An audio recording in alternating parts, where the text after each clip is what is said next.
Nobody grew up wanting to be an SEO. There's no degree for it, no majors, no clear career paths. Every single one of us fell into this industry from one place or another. And then we had to teach ourselves everything we know by trial and error and a whole lot of help from others. That's what makes the search industry different. We didn't learn in a classroom, we learned from each other, and we learned from those around us that were willing to give their time into helping us progress. But that culture doesn't keep itself alive. We have to feed it, we have to show up, we have to contribute and actually be a part of that community that has that uniqueness. My name's Tyson, and joining me today is Sophie Logan, Community and Editorial Manager at Brighton and Hero Conference. Today we're going to be talking about why the search community matters in an AI era and what practitioners actually need from the industry right now. Welcome to the podcast, Sophie. Hello, thank you for having me. I'm very excited to talk about this discussion. Yeah, and I feel like so often right now we're just talking about like how AI is impacting the industry. Is SEO dead? What's happening? And then there's all this kind of, like hysteria going on around it. But I think one thing that when we were catching up before the show that really like stood out is both like leaning into that uniqueness that exists in the SEO community. And I firmly believe that it's like one of the elements that like one I'm drawn to, but also it's like I feel like it's something that we need to preserve because it's not like the standard professions and industries that you go to college for. And so it's like there is this unique element about the industry. So to start off with that, like how do you view it? What's different about it? What's special? Like how do you view the industry and like the community in the SEO field? I think, as you say, obviously I'm in PPC and SEO and marketing in general, but my friends work in healthcare or like childcare or they're teachers. None of them would spend a Thursday night down a local venue listening to someone talk about work. No one would jump on a podcast and talk about work. No one would email someone and have a Zoom call with someone they've met at an event. It's such a unique thing that our industry has about helping each other and supporting each other. And sometimes I kind of have to look outside of our industry to realize that that's not very normal. And actually, it's really beautiful and it's really unique and it's really important for all of us, especially as you say, we become very AI driven. Well, and I think like part of it too is like, yeah, we didn't go to school for it, but it also like the industry moves so quickly that it's like you have to embrace that continuous learning, continuous progression. And it's like the best and easiest way to do that is having your network, having those outside. But it's also like, I think more willingness to do that. And I don't know if it's because like we all had to go through that, so it's like there's that already like nature of wanting to get back into it. But like from your perspective, like do you have any theories of like why that exists in the industry? I kind of seen it as like we're all in this together kind of thing. Like even if you're a complete competitor with someone that you meet at an event or a community meetup, for example, you've still got some like shared interests and shared problems and concerns and like things you want to have a good moan about. And like that's a really nice, unique thing that we can keep bringing to communities and events. And I think that will happen no matter how AI progresses, no matter what we have. We will always have that kind of we're all in this together. All the changes, they're happening to everyone. It's not a unique problem to you or I. It's that kind of like cheesy it sounds, it's that community feeling of, we've all got each other's back and we can all help each other to get through it because we're all in this together. High School Musical style. Well, I mean, it's a good call out to like the competition because that's one thing that I've seen, that's different is like you could have direct competitors like an SEO at two different Fortune 500 e-com sites that are like openly sharing what they're doing and like things it is. So it's like to me, it's like that's very different. It's like you don't go into other industries and see like direct competitors actually having dialogues and relationships with each other. But also it feels like it's such a small like a world or community where it's like you cross paths with people again and again and again, but it's like there's not that like cutthroat mentality that you see sometimes in other practices. I mean, there's enough work for everybody, isn't there? I think that is it sometimes as well. Even like agency v agency, sometimes it's kind of like, come on, guys, there's enough work out there. There's enough websites that need work, enough clients and businesses and in-house jobs. But yeah, you're right. You don't see like lawyers, sharing a pint and discussing their strategy with each other, do you? Because it's competition. But again, it's really unique. And sometimes when I speak to my friends in other industries, that's when I kind of realize, because to me, this is just normal. This is, how work is. And Mhm. actually, it's not the way the rest of the world works.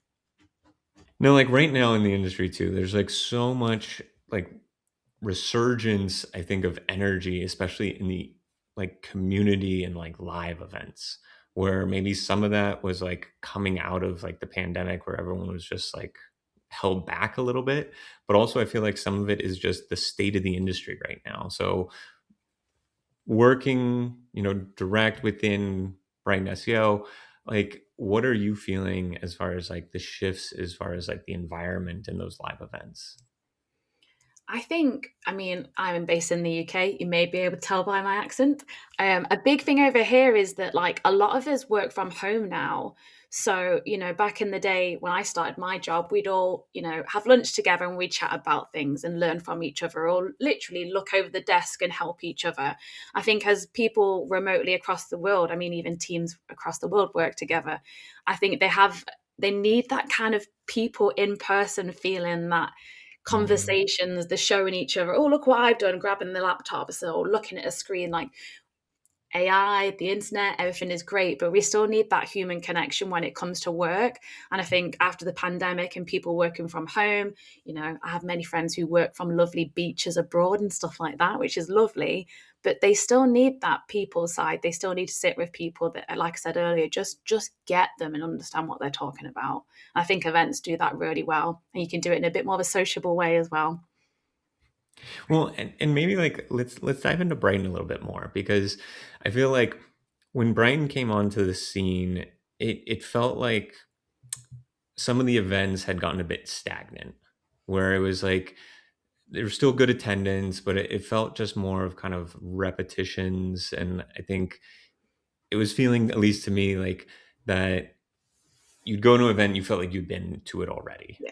And when Brighton came on the scene, I feel like a new energy was created around it. And even when you go to like the Brighton events, it, it's become this flagship event in the industry. So it's like, I'd love to hear you kind of describe like what is special about Brighton? Like, how do you create that energy and that excitement that's been following it for so many years now? Yeah, I mean, I agree. Obviously, I work for them now, so I'm a little bit biased, but I spoke at Brighton SEO in the UK 5 times before I started this job. And like going to Brighton was kind of like a big trip every year. It was kind of like a holiday for me. It was like going to somewhere beautiful, because we always choose beautiful venues, which does help. But it's just knowing that everybody's going to be there. Everybody in the industry is there, but then facilitation, lots of things that you can do. Like, of course, we have talks, we have panels, we have roundtables, we have all the learnings that everybody could want. But we also know that people want to enjoy themselves. They want to do social things. They want to do paddle. They want to do yoga. They want to do a 5K.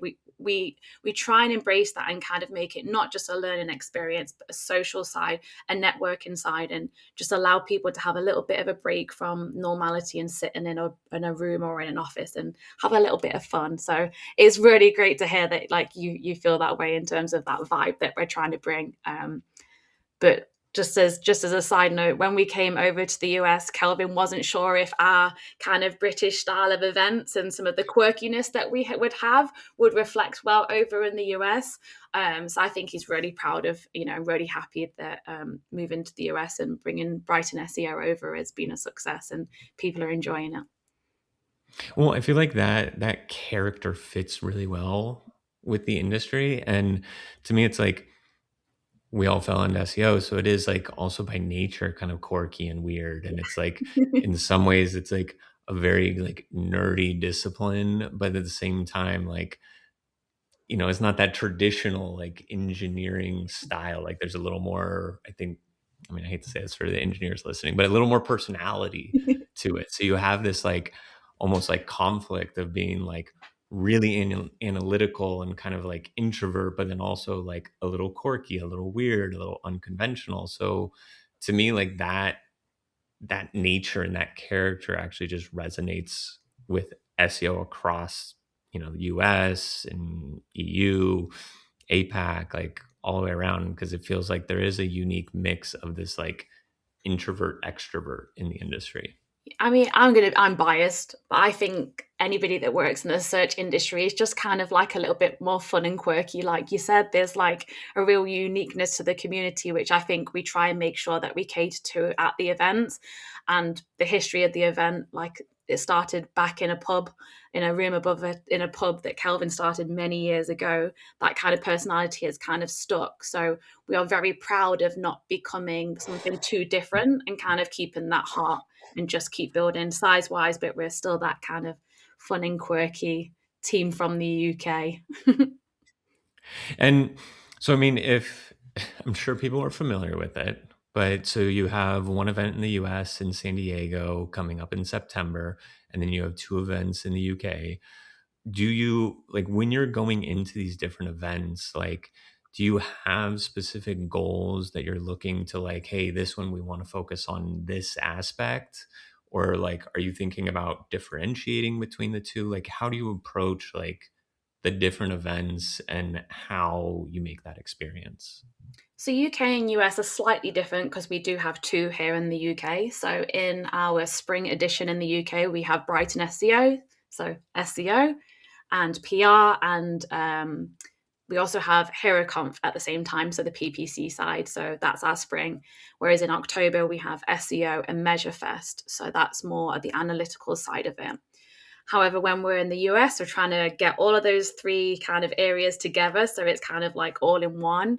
And mainly what we're trying to do with the content and kind of what we bring to the table is just what is topical that year. I mean, if you Mm. look back at some of our agendas from like 2, 3 years ago, half the content would be completely irrelevant now because it's changed. It's so different. It's not what people want to hear anymore. So that's a key focus is what's going on right now and also what are people wanting to see. We do a Mm. lot of polls and discussions and surveys that go out to try and, what do you guys want to hear a talk about? Is it on AI? Are you absolutely sick of AI? You don't want to hear about it. You want to hear something completely different, like career progression or, even something really unique or really, really narrow. We want to cater to that for the audience. So every year is different. And it's just what's going on in the world and what the audience are looking to see. Well, and I guess like the nature of the industry plays well in that sense because it is so fast paced that it's like if you're going one year to the next, you're not going to see the same Mhm. discussions and topics. Like you might be in the same like categories, but it's like there's going to be something unique to it. Yeah. So I think that probably makes it a little bit easier to not make any event feel like a repeat of the previous. Yeah. From like how those topics and things are constructed, like I've talked to a lot of SEOs out there, and I think, a lot of times because people are, this is how they're learning, or like one of the ways in which they're learning, that I think a lot of times like up and coming SEOs are looking at these events like, oh, like that's the pinnacle, or like that's how I measure if I'm kind of like made it in the industry. Do you have any recommendations for the listeners of like if they want to be a speaker, if they want to submit an application for it, like how should someone approach if they want to, yeah, get that crack on stage? My advice is always, and I say this for any event, is to try and go to the event first. If it's, even if you have to wait till next year to reply, try and go for the first, if you've not been before, for the first time. So you can see what types of talks they are, see what kind of level they're at, kind of gauge like what your audience would be looking for so that when you pitch, you can make sure it's at the right level. It also generally helps as well if you can try and introduce yourself to the organizers or the team, try and like, have a presence with them. Because I think sometimes people apply for an event without having gone or know anything about it. And rather than giving a pitch which is specific for that tour, for that event or that track, they're kind of just sending anything and hoping that it works. I know that we spend a Mm. lot of time looking at pictures to make sure that it, fits with our audience, fits with our messaging, fits with, you know, our code of conduct, for example. So I think the best advice I can say to like new first time speakers is try and go to the event first, kind of get a really good idea of the levels, the talks, how they're styled, how they're put across. And when you go to pitch, keep that in mind. It's kind of like applying for a job. Make sure you apply for the job, not just for any job. Right. It's like being specific to that event and not repurposing the same application for Yeah. every single event that's going on that year. Absolutely. Like some events are very, some like as we said, ours are a little bit quirky and a little bit more casual at times. But some events are very, very rigid. They have very set rules. They are very formal. And if you want to apply for an event like that, you need to make sure that your pitch and your bio and everything that you're putting across kind of matches that as well. So it's kind of like making, like I said, with like a job application, making sure it matches the needs and what they're looking for. And I think too, it's like, it's fair that it's like, yeah, everyone may not have that ambition or that interest to be the one on stage. And I think one thing I've, noticed about the industry is we have a lot of introverts. It's like there's a lot of people that it's like getting in front. And I mean, even myself, it's like I'm an introvert at heart. I just like can play the extrovert when I kind of need to. And it's like I recognize that that's a component and it's like something that you can practice. But like for someone that's maybe more on that introvert side, they don't have the ambition on getting on stage, but they're still like, I want to go to these events. I'm a little nervous because I'm always kind of, off to the side, or it's like they have trouble making that first kind of step in connecting. Like, do you have any recommendations for those individuals? Like how can they get the most out of these events? How can they be a part of the community more? Absolutely, yeah. I mean, I used to speak at a lot of events, and I've started to slow them down now because my social battery isn't as as big as it used to be. So you can still be involved in events. You don't have to be a speaker. You will probably enjoy it more if you're not a speaker because you've got more time to enjoy. I think the best thing that somebody could do in those situations is to try and join something like a round table, for example, which are usually like smaller in size, for example, 10, 15 people, which is kind of like you can still practice your public speaking because you're in a team, but you might find someone there that you can kind of buddy along with for another session or, oh, such and such is talk on. Do you want to go and see that? It's a nice way to be able to reach people and just kind of have somebody to stay with, but also just making sure if you want to, and I always say if because there's people that don't want to do these types of things, and that's fine, is to try and do some of the more casual social activities again, be it paddle or the first time talk, for example, that we do. We have a meeting for first timers. Just try and do one thing and see if you enjoy it. And if you don't, this shouldn't be a pressure to go speak to people, watch every talk, go to every social event, go to every party. Take from it what you need and give yourself that time and the space if that's what you need.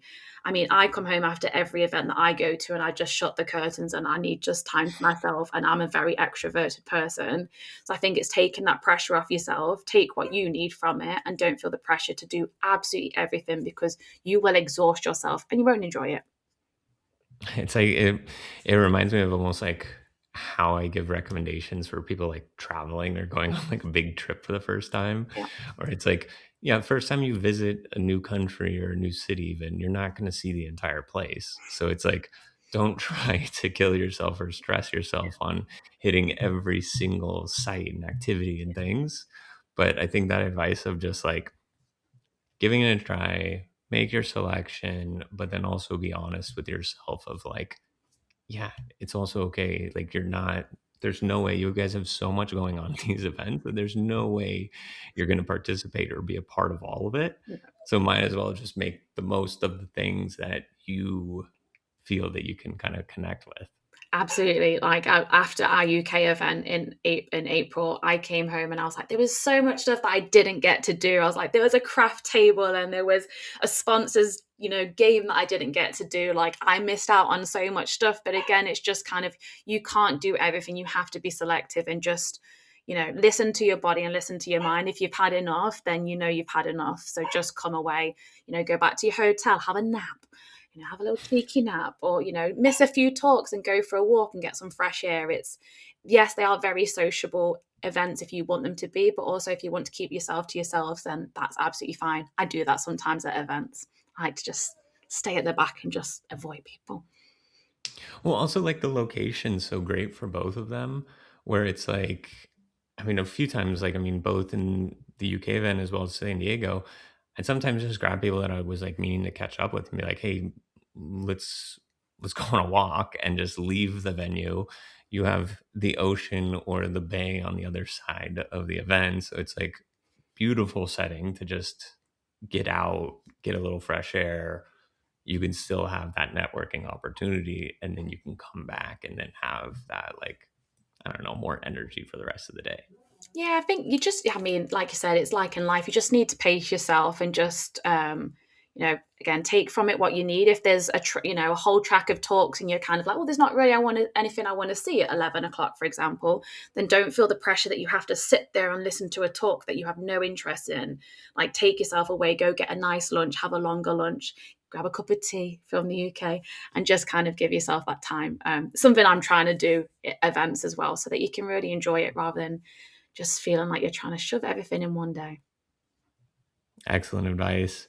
Now, let's bring this back to like the community aspect, because I do feel like Brighton SEO plays a significant role in the overall SEO community, but we both have this shared appreciation of the uniqueness. What would you say, or I guess like if you were to advocate for others of like how do we protect or how do we foster and how do we keep fueling this community? What recommendations do you have for either the veterans out there or the new up and comers that are coming into the industry? Like, how do we keep that unique nature that we have? I think that it's kind of the same with a lot of things in terms of like speakers as well. It's kind of like bringing in, younger people, bringing in, people that are new to the industry, people that are just starting off. I think some communities can sometimes, we kind of like, we're already all together. Like I said, we're all in this together.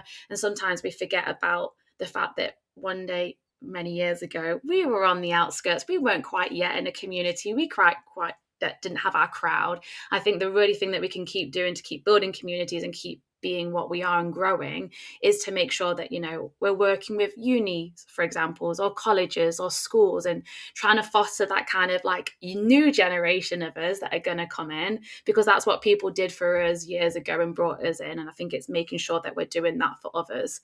Otherwise it will just be us, our little team, forever and ever. And eventually, when we retire or get taken over by AI, it's the younger people that will be there doing the work. And I do think like that is probably like more important now than it's ever been, just because I feel like with the shifts in the landscape, it feels like SEO is like broadening, Mm. whether it's from like the tactics that we're putting in play, it's bridging more and more into like PPR and other different types of like marketing aspects. I feel like as the industry grows and kind of expands out, more and more has to be put on an emphasis to preserve and kind of keep that intact. Um, but despite how it has still grown, it is such a small, like small knit community. It is such a small world where it's like you see people with one job and then another company, and it's yeah, it's just like you're constantly seeing the same faces, the same names, the same people. Mhm. But I think there is that need to contribute back to it and, participate in events, do things and sharing knowledge and information. Um, but it has been something that I've been kind of like think on is like, how can, whether it's Previsible, Voice of Search, myself individually, like how can we contribute back to help preserving this?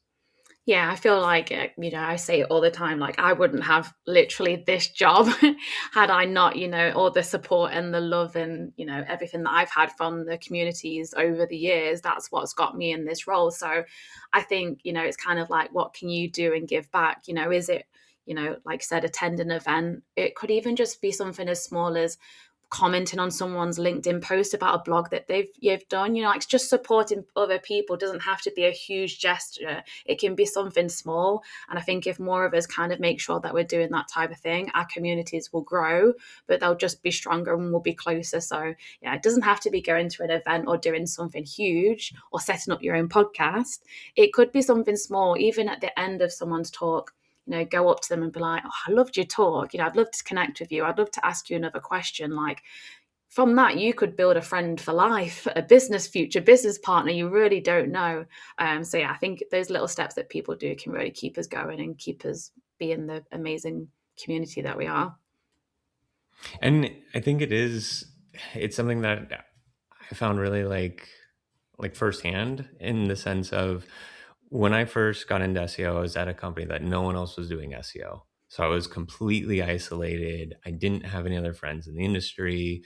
And I remember like the first conference that I went to, and then seeing some of those speakers that I was able to like introduce to, then later, fast forward several years, where then I'm meeting them being like, oh yeah, I saw whatever conversation, and like being able then to like reconnect on a different Mhm. level. So I think it's like, it's both in the moment, but then sometimes too, it's like, it's the callback and it's the afterwards. And it does take a lot of time and effort to put on, prepare for these presentations and be ready for it.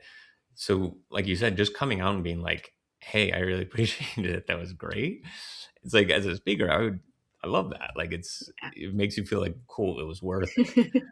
So I think like I would be very surprised if anyone reacted poorly to someone coming up and just giving a compliment in that sense. Like, it's a very low barrier. Yeah, absolutely. I mean, whenever I've spoken and someone's connected with me a few days after and they've asked for my deck, for example, like, oh, I loved your talk, I'd love to like watch it again. Like, the ego, I'm just like, oh my gosh, like it just fills you with pride, because it does take so much time and effort and to like build a presentation and practice it and then present it. Just kind of giving that speaker a little high five at the end is, it does really mean a lot to them, and it can be the difference between them realizing that it went well and I actually did a really good job, or kind of like doubting themselves. So yeah, I'd love more people to do that after events. Like I said, even if it's just following someone on LinkedIn or dropping them a message a few days later, it makes such a massive difference. And again, you could have a connection and a friend for life just from something like that. Absolutely. And it's, again, is it encouraging yourself to put yourself out there, whether you're an introvert, an extrovert, push yourself a little bit, because the reward is so much greater. Yeah, absolutely. I mean, sometimes I've spoken to people after their talks and they've been like, oh, I can share more on my strategy with you. And I'm like, oh, okay. Like, great. I loved your talk. It was great what you covered. And then you're going to give me even more information and help me even more. Like, a lot of speakers are very willing to kind of continue those conversations on if you've got a question, like, oh, you did speak about this, but can you explain it a little bit more? So many speakers are willing to do that.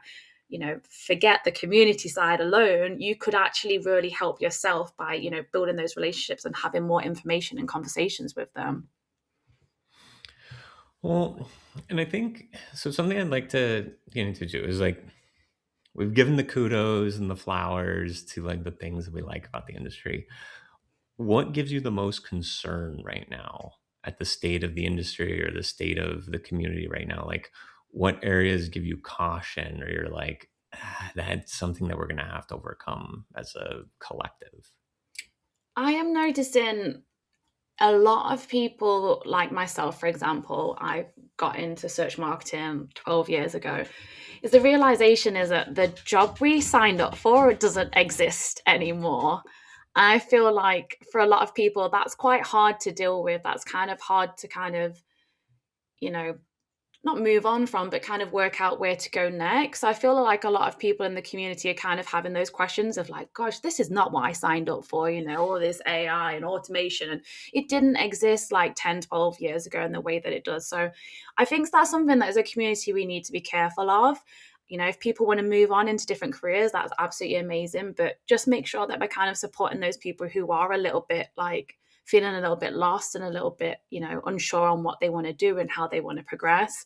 Because, yeah, the job I signed up for, 12 years ago doesn't exist. What I studied at uni or the uni books that I've got, it's all out of date now. None of it, even exists. So I've noticed that a lot. And for our events, we are seeing that more people want to hear career progression talks, for example, personal branding talks. So kind of like what else can people do to keep enjoying their career? And I think that's really important for our industry because the changes are here, the changes are happening. Like, what do we want to do in the next 10, 15 years? Yeah, I love that you hit on kind of the career progression aspect. Like personally, that's been an area that I've been really interested in, both in like wanting to contribute, but also it's like everyone does have such a unique path into the industry that it's like you don't have, and there's a ton of information, especially on like the SEO 101, like tactical level, but like no one's really giving that guidance or that same level of support into like how do you continue to progress, like how do you, when you get to a level that you're building an SEO team, how do you go through budget approvals, how do you go through kind of like team composition. And so there are so many additional layers that I think we can break into. And again, like there's no like playbook that you're given of like, hey, this is how you build and run an enterprise SEO team, Yeah. especially if someone's coming from like a mid-market or like a single SEO Yeah. to an SEO on a team of 10 or something like at the enterprise level. So I've really seen like that variation quite a bit. Yeah, also just kind of like in-house versus agency side for that as well. I think, I've worked in both. I think if you're agency side, the career progression, I wouldn't say it's clear. I don't think any career progression is clear, but you're an exec, you're in a this and you're this, and then you become head of and you become director. I think in-house, a lot of the times, unless someone leaves, you're not going to ever have a job opportunity. But you still want to improve your skills and your salary, for example. Mhm. Like, what can you do to get that without your manager moving jobs? It's kind of that kind of understanding. And as you say, we're not taught it. I definitely wasn't taught that at university either, like career progression. It's like, do marketing, there's no career progression discussions. So I think that's something as a community we can all support each other. There's always going to be someone in the network who's been through it and can give you that advice as well. So yeah, it's not always easy to have those conversations with your manager or your team. Sometimes you do need to go externally to try and get an unbiased kind of opinion of it. Well, and it is interesting too. Like we did the SEO job study, and we are looking at like all the different SEO jobs, or not even like SEO in title, but like job descriptions that were mainly focused on SEO. And I think there's a lot of misconceptions of it where it's like a lot of people's like, oh, there's less jobs, the jobs are shrinking. It's like not necessarily like, we found that it's actually broadening from it, but you are seeing like increases and decreases within that overall. So it's like, yeah, the net summary is relatively stable. But then if you look into like the content segment, Yeah. we've seen a decline in jobs there.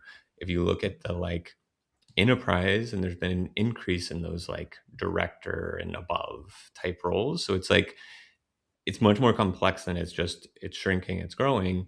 But I think it is something that I feel like is on a lot of people's mind because there's so much discussion around like AI displacement of workforce. Mhm. Clearly, we're in an industry and a practice that is on the forefront of that.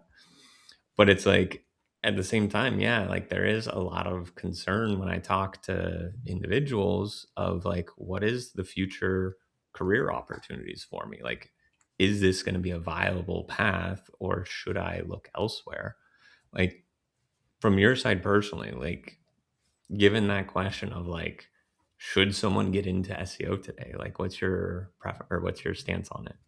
I mean, I'm of course going to say yes. I think with all, with any career, especially in search marketing, it was, if you've been around long enough, our jobs are always going to be on the line. Like, PPC won't exist in 5 years, blah, blah, blah, that we've heard it all before. Voice search is going to take over. No one's going to type anything. You remember that? Like, look at us now, we're fine.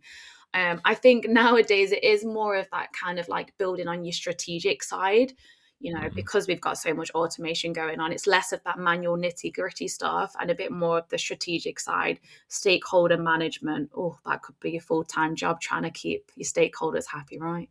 your reporting, your attribution, the things that actually do need human intervention, either in terms of work or just communication, those jobs will always exist. So I think, someone getting into those roles now, it's thinking about those types of things and not necessarily just what you're doing in the accounts or with the tools or in the platforms. It's everything that goes Mhm. alongside of it. Even just a bit of business knowledge is always useful to have as well, understanding what, the CEO is talking about when he's talking about these KPIs and goals and stuff like that. I think that's the type of things that people need to keep future proof in their roles. 100%. And I think I've I've said this several times too, where it's like I've seen like some absolutely like brilliant SEOs being able to put out like really fascinating and like really high quality work, but then bridging that gap from SEO tactics to the more broader business strategy and being able to speak the same language as the executives and translate something that's very in the weeds and tactical. It's like that feels like it's been like a glass ceiling for a lot of individuals in industry of just being able to bridge the tactical practice into the broader business strategy and kind Yeah. of positioning in the company. Yeah. And that's it, right? Like, you can do amazing work and you can have amazing results, but if you can't communicate what you've done and how the change, how you've owned it, unfortunately, a lot of stakeholders, they're just looking at the numbers. They're not, is that number gone up? And you're like, no. And they're like, I don't even care why. It is being able to communicate to them and explain, well, the whole world's changed, for example, and this is why. And I think a lot of people's problems is not necessarily being able to do that. And then unfortunately their work's not valued as much. And we all know that, people put in, so much time and love into their work, but sometimes speaking to the higher ups, as you say, they're not necessarily understanding SEO for, they absolutely don't really understand. So it's kind of making sure that you can communicate that and get that across and prove your worth. Yeah, and really like one of the potentially easier ones that I like to really push on people is like speak their language. Yeah. Like don't like we speak so much in like industry jargon that makes it less approachable from someone from the outside. Like make it easy for them. Use language that they're familiar Mhm. with.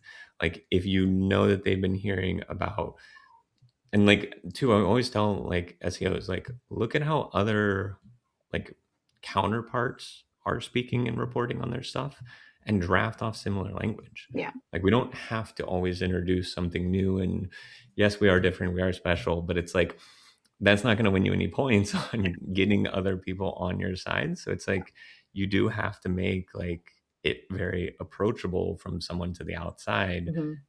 and don't make it overly difficult. Like it's Yeah. I get why it happens, but I think it's something that kind of does almost like a disservice because then you create these artificial barriers to then be on the same page with so many others. Yeah, if someone tries to explain like football rules to me, like I'm not interested. Like my brain just goes straight over my head. Where if someone tried to explain it to me in very simple language or language that I use, then it will click and I will get it. Sometimes, I ask people like, how do you want the information that I've got? How would you like to be reported to again? Because some people love a spreadsheet. I love a spreadsheet. Give me a spreadsheet, I'm fine. Some people might like a visual graphic, or someone might just want like a Loom video for 5 minutes of you speaking, no jargon, nothing fancy, just explaining it to them. I think that's really useful for anything or anybody. It's just trying to, how do you like to be communicated with? Do you want the cold hard facts? Do you want all these acronyms, or do you just want it like straight numbers? Great advice. And too, it's like I would say like keep it simple. Keep it simple. Like it does not you don't have to try to cover everything. Like hit the most important Yeah. stuff and let the little things, it's just let them fall off. But hit your big targets and then like forget the rest essentially. Yeah, don't make more work for yourself. I think we're really bad at that, is trying to over explain things, give loads of information, give loads of stuff. And a lot of stakeholders will just kind of look at the numbers, go down, that'll do, and they're not reading the report that you spent 5 hours every month doing. So yeah, stop making it harder for ourselves and keeping it simple. Well, kind of to wrap things up a little bit, like what are you excited about most in the industry today? And it can be both things that's going on with Brighton SEO or general, just kind of like state of the industry. But like, what are you excited about right now? What gives you hope or optimism for the continuation of our community? Where do you stand? I think it's going back to what we said earlier, just about how unique our industry is in the fact that we do have communities. Like, again, some of my best friends are people that I've met at work or at events, and at this job, I've only got that because I've been so involved in communities. That is the real value that I see like going forward, and that makes me excited because communities, and it's limitless, right? There's no end to it. Now, I'm hearing of people that have made business partners by going to events or like networking, or people who have made friends like I have. And I've even heard of people starting relationships after meeting in communities. So it's kind of like that to come from work is an incredible thing. And that like will keep me excited regardless of what's going on in the world, what's going on with AI. Is it's the people side of it, and people never cease to amaze me and impress me. So, you know, community is always going to be king.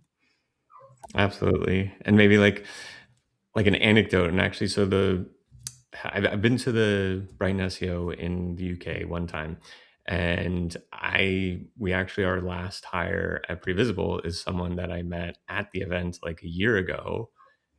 Didn't have something at the time that was a good fit. We connected well, had a good feeling or a good kind of connection with the individual. And fast forward 12 months later, now just joined our team. And so that was something that just came from randomly meeting at the kind of after hours after the conference was over in the pub. After hours, you were out late. Yeah, and first night, a bunch of different acquaintances. Next night, ended up linking up again and going out. And it's like, and then that led to, something else from a career progression Yeah.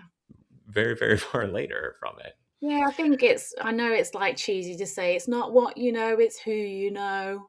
And it doesn't necessarily mean like, that you're guaranteed a job, although it worked out in that case. But, you know, you can really gain a lot from it, either personally, professionally, strategically, or just having a really good time, because I think we all need to start having a little bit more fun. So whatever you take away from it, it could be short term, but more than likely it'll be that long term benefit that we all kind of need. Absolutely. Now, I want to kind of close things out with our more kind of like lightning round, shorter Okay. form questions. And so I'm going to throw five different questions at you. Mhm. And the first one is going to be, why is community so important to the SEO industry? Because our work would be boring without it, right? Like, I wouldn't say necessarily that we're all in it just for the work or the pay. It's that community side, that's the fun side, it's the people side as well. Yeah. And I think for me, it's like I would say, one, you have to rely on others at the pace of the industry as well as like how you get into it. But it's something that makes it, and I think kind of you're saying is it makes it more enjoyable, it makes it more human, it makes it more approachable. But I think it's something that both sets the industry apart, but also something that like we should all feel like the ownership to carry on. Yeah, I kicked myself for not getting into community earlier. I spent too many years on my own. Next one. What's one thing conference attendees want less of in 2026? Talks which are just about AI, as in like the topic is only AI. AI is everywhere. Just include it in your discussion. You don't need to have just a talk or just about AI. Just put it into the rest of the deck. It doesn't need to just be focused on AI. I love hearing that too because it has been just so much of the headline. And it's like, yeah, at this point, that's table stakes. Yes, It doesn't matter what you're talking about, it's gonna come in there some form or another. So it's like focus on then the other matter that then AI is a companion to, not just absolutely. the only topic. Yes. So please, less AI. Just put it into everyone else. Next one. How can someone get the most out of attending an SEO conference if they're going for their first time? Setting a plan for the day, reviewing the agenda so they can highlight talks that they want to go to, panel discussions, topics that they want to see, and also scheduling breaks for themselves to either check their emails, freshen up at the hotel, or just have a nice walk and fresh air. Love the advice on it. I think for me, the piece that I would add on too is like do the after, like the extracurricular activities or the after parties, like do the social things that are going to set you up for building that network. Cause to me, it's like there's so much value in just like those settings and that environment that it's, yes, you're going to learn from the speakers on the stage, but almost sometimes it's like the value you get from just connecting with others in the industry can be so much more rewarding. Perfect time to try something different. Paddle, for example. Now, okay, so from this, we're talking paddle tennis, right? Because I was thinking originally, I was like paddle board, paddle tennis, Yeah, like which here in one? the UK, we're calling it paddle. I don't know like what everyone else is calling it, but yeah, it's like tennis. But if you've never done it before, for example, we have it in San Diego. You can try something new while you're in San Diego. You may love it and become a paddle pro. Absolutely. Next one. How can SEOs get more involved in the SEO community? My advice is not to try and be in every community. I feel like people feel like they need to be everywhere. Try and find a community which works best for you. You know, for example, you're an e-com specialist, for example. Try and find a community where you can really resonate and provide value and understand what people are going on. But try and find one which works for what you're working on, and try and get local as well. I love a local community. It doesn't have to be an international one. I we were chatting about that, I think in our last conversation too, and it's like there are the big flagship, events and Brighton SEO being the primary one. But it's like there are a lot of really strong local communities, and that's something that I've been really energized from because it's not one's better than the other. You get a different experience. Yeah. Like if you're going to an event with 20 people, that by nature is going to have a way different interaction and experience than what you'd get from going to these big, Hmm. like big stage events. Yeah. And so it's like there are so many different flavors.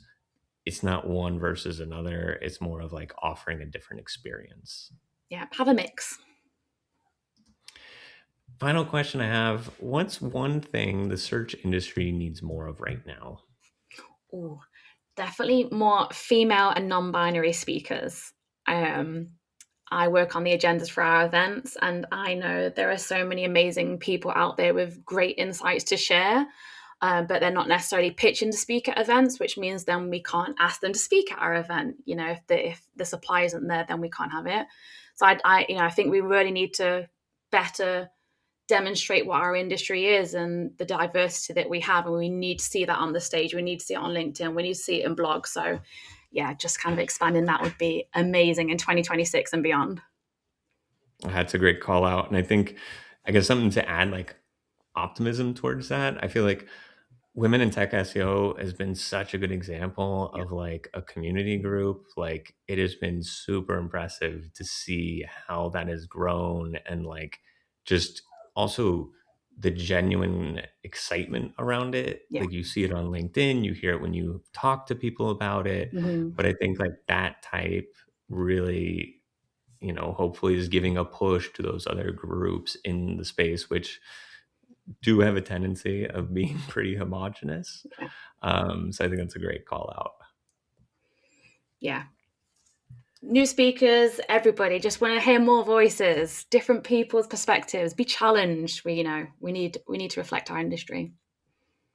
And one thing I do appreciate too is like I feel like there is a good mix of speakers at Brighton that are not just the same kind Yeah. of, you know, people that are on the speaker circuit, but I feel like you do get some of those kind of like first chance, never spoken at an event before.